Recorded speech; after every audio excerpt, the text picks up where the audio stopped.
Hi there, my name is Bruce and I'd like to share my story about my cancer journey. I've entitled my little chat with you guys, calling it The Loneliness of the Long Distance Cancer Warrior. The reason for that is cancer is a very lonely business, and although you might have friends and family supporting you, essentially you're on your own, and you find yourself like 3 or 4 in the morning actually sitting there, what's going to happen to you in the future when everyone else is sleeping. The cancer warrior bit really comes into everybody calls themselves cancer survivors. I don't really believe in that. I think you have to be ready for the fight at all stages of your life. I've had friends and family who have had cancer, and 11 years later it's come back to bite them, so hence the word warrior. On the other hand, you don't really want to be in a situation where you're worrying 24/7, but you just need to be up for the fight when it happens. So my journey started back in January 2017 when I was in Australia, walking on the streets of Sydney. I was with a colleague and I kept walking into him on the left-hand side.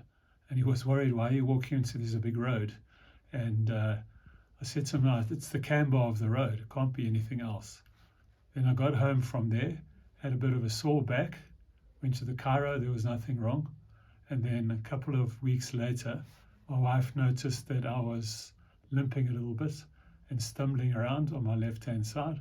So I was in complete denial with everything that was going on. So we went to have an MRI, and unfortunately they found a tumor at the top of my head here. So you get sent straight to a neurologist who actually says, okay, this is what we're going to do, and it's actually, we need to operate on it, because initially we thought it was a mild stroke, and it definitely wasn't. It was a brain tumor. So we went to a neurosurgeon, and 7 days later had a craniotomy, or what's called, it's a brain operation. It's called a craniotomy. And that they took out the tumor, and they can't take the whole tumor out. So they take out what they can, do a biopsy, go and test the biopsy, and it came back, unfortunately, as malignant. So go to an oncologist now. So you can see there's lots of specialists you go through to get there. Go to an oncologist, and it's pretty standard treatments for a tumor, malignant tumor in the beginning, which is 42 days of oral chemotherapy and 42 days of radiation. The radiation sounds terrible, but you go into the radiation machine and you just go in for like 3 or 4 minutes, and they nuke the part of your brain that has the tumor. So it goes straight in there, and they can't make a mistake because it'll destroy some of your brain cells. Anyway, after that, I stayed on that treatment for about a year with the oral chemotherapy. We stopped the radiation because it's not so good for your brain.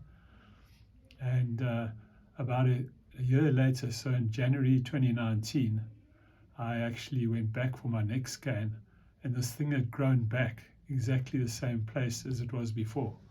So another craniotomy, go in, have the second tumor taken out, and again the roots are still stuck in there, so they can't take them out because they can impair either your walking or your speech. So they leave the roots in, and they use the treatment to actually try and kill the roots.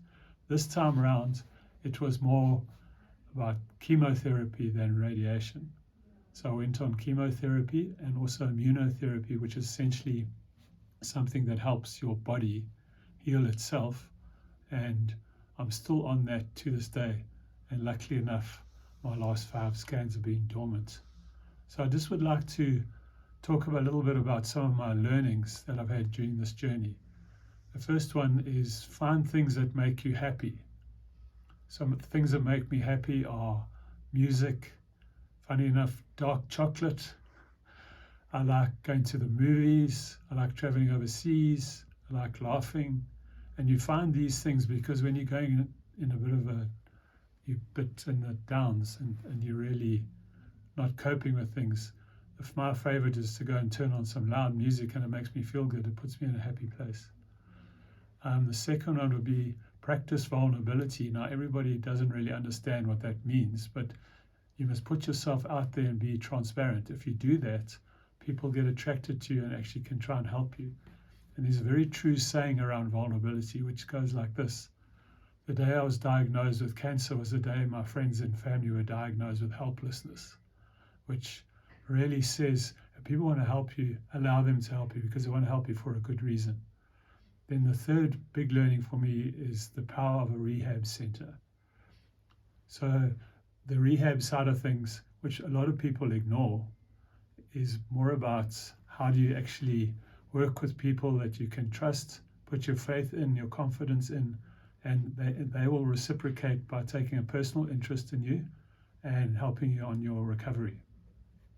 What also happens with the rehab center is they give you self-assurance and encouragement to walk the journey alone into your future. So I'd just like to end off with a quote that goes as follows: I want to make the rest of my life the best of my life.